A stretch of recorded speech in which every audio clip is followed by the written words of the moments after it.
Incollable. Je suis là pour ça. Vous êtes un gala et un voici. Il faut pas faire trop de people non plus, mais bon, parfois ça intéresse les gens. Allez, Kenny Anderson. Ah, ça, c'était pas encore une bonne. Un bon shoot. Antoine Walker à 3 points. Shoot important là. Aïe, aïe, aïe, aïe, aïe, aïe, aïe, aïe, aïe. Nous avons un match, messieurs, dames. 2 minutes, 4 points d'écart. Ça change tout. Et on comprend mieux pourquoi les Celtics sont 3e actuellement de la conférence Est, parce que cette équipe ne baisse jamais les bras. Et on comprend mieux pourquoi Antoine Walker est un All-Star. Quel shoot à 3 points. Il vient de réussir. Oh, et les Lakers ont l'air d'avoir perdu un peu la fluidité dans leur attaque. Il y a un petit peu de peur actuellement du côté de Los Angeles et le momentum est complètement en faveur des Celtics depuis 3 minutes. Qu'est-ce qu'ils oublient de faire, les Lakers? Phil Jackson vous dirait, ils oublient de donner le ballon à Shaquille O'Neal. Il n'a pas vu le ballon depuis 4 possessions.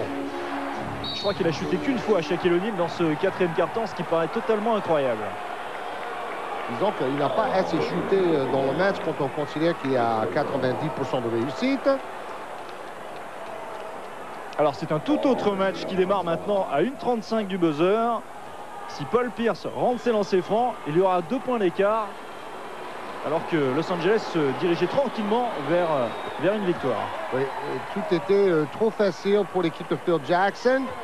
Et maintenant, par exemple, les défaites à la maison contre des équipes faibles vont ressurgir dans les esprits des joueurs de Los Angeles. Énormément de lancers francs tentés et réussis par Paul Pierce. Là, ça fait sur 2 minutes et 4 secondes 11-1 en faveur des Celtics. C'est incroyable cette fin de match. 16 sur 20 en lancer franc pour Paul Pierce et 33 points à son actif. Et il n'y a plus que 2 points d'écart. Derek Fisher. Le rebond pour le Shaq. Rebond hyper important. Mais quelle défense encore de Boston. C'est récupéré par Kobe Bryant. Oh là là, il y a des fautes aussi, mais les arbitres laissent jouer.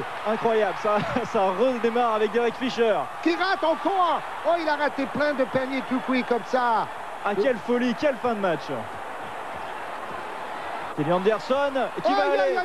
Il se rachète de ses bêtises de tout à l'heure et les Celtics sont ravis de ce tournant invraisemblable. Et quelque part, c'est terrible à dire, mais ça nous rappelle le 4e quart-temps entre Portez et Novo Mesto. C'est vraiment assez similaire. Une équipe qui se promène tranquillement vers la victoire. Et puis, bon, l'autre équipe avait une autre idée en tête. Hein. Et comme on le disait tout à l'heure, Georges, Kobe Bryant qui a fait 2 mauvais choix consécutifs, 2 tirs forcés, et ça a totalement remis Boston dans le coup.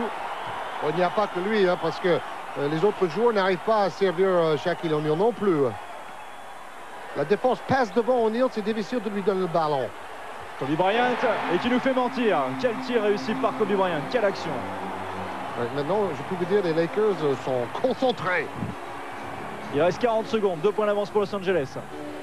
Kenny Anderson avec Antoine Walker. Kenny Anderson à nouveau, libre de tout marquage, et ça rentre, 106 partout. Oui, parce qu'il y a de l'aide et ils ont laissé Anderson prendre ses marques pour shooter. Et 2 actions positives de suite pour Kenny Anderson. Bryant, il reste 20 secondes, c'est super chaud. On va laisser du champ libre à Kobe pour travailler. Aïe, aïe, aïe, aïe, aïe! Kobe se rachète, un 2 paniers de suite dans le Mega Money Time, messieurs, dames.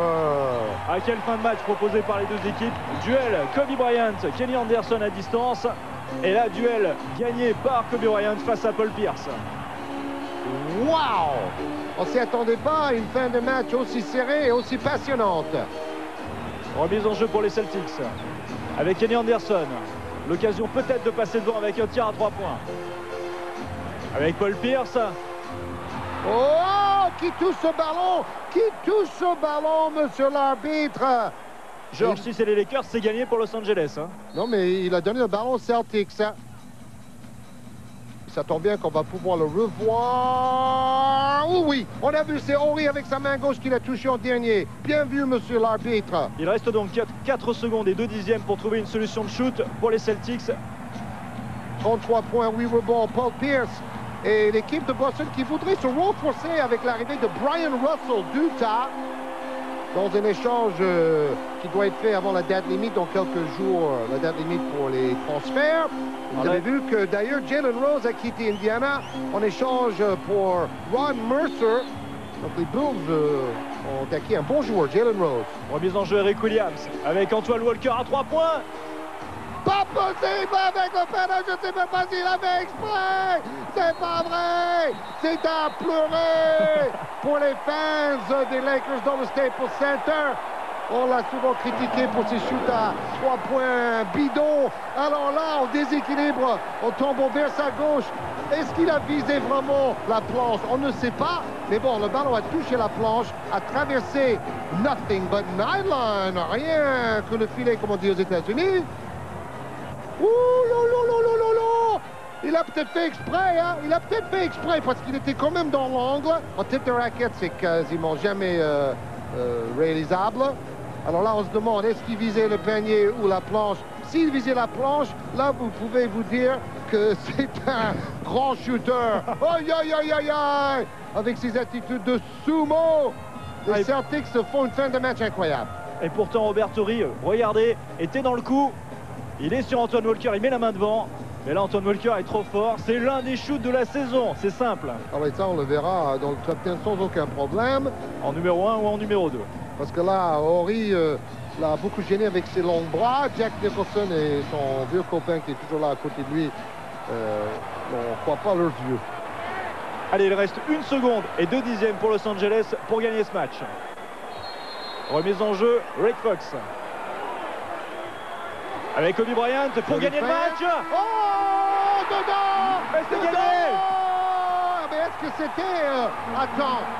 Bon, je crois qu'il s'est gagné le point. D'avoir gagné le match, il lève le point. Mais c'était vraiment à la limite.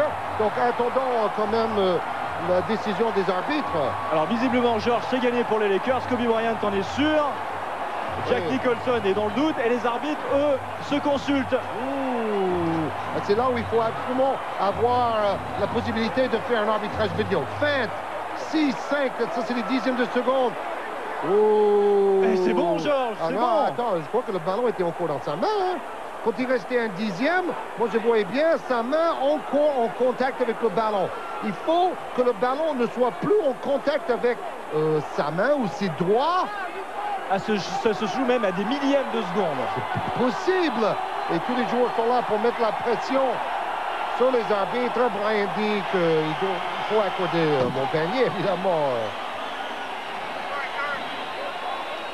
Incroyable fin de match, incroyable. Que vont décider les arbitres? C'est vrai qu'il a eu le temps de faire une feinte et de shooter en 1,2 secondes. Oh! Panier refusé! Oh, il faut être courageux. Il a donné la victoire aux Celtics et on joue à Los Angeles. Là, je ne sais pas si on était à Athènes en Grèce, si l'arbitre aurait pris la même décision. Aïe, aïe, aïe, aïe, aïe, aïe, aïe, aïe, aïe, aïe, aïe, aïe, aïe, c'est pas possible cette fin de match. J'espère que vous étiez avec nous pour suivre cette fin de match extraordinaire. Boston qui s'impose donc dans la salle des Lakers. Les Lakers qui subissent leur 3e défaite consécutive. Kobe Bryant, 27 points. Shaquille O'Neal, 25 points, 17 rebonds. Pour Boston, Pierce, 33 points et deuxième triple-double de la saison pour Walker. 30 points, 14 rebonds, 10 passes. Là, on voit une nouvelle fois qu'à la limite, c'est impossible de juger. Est-ce que le ballon a quitté vraiment la main de Kobe Bryant avant la fin du temps? Franchement, même avec l'arbitrage vidéo et même avec plusieurs ralentis, c'est impossible de savoir si ce ballon était encore en contact avec la main de Kobe Bryant. Allez, après ce match d'anthologie, on enchaîne avec les matchs de la nuit, suivi du bilan de la semaine, le tout commenté par l'excellent Xavier Beauchamp. C'est parti.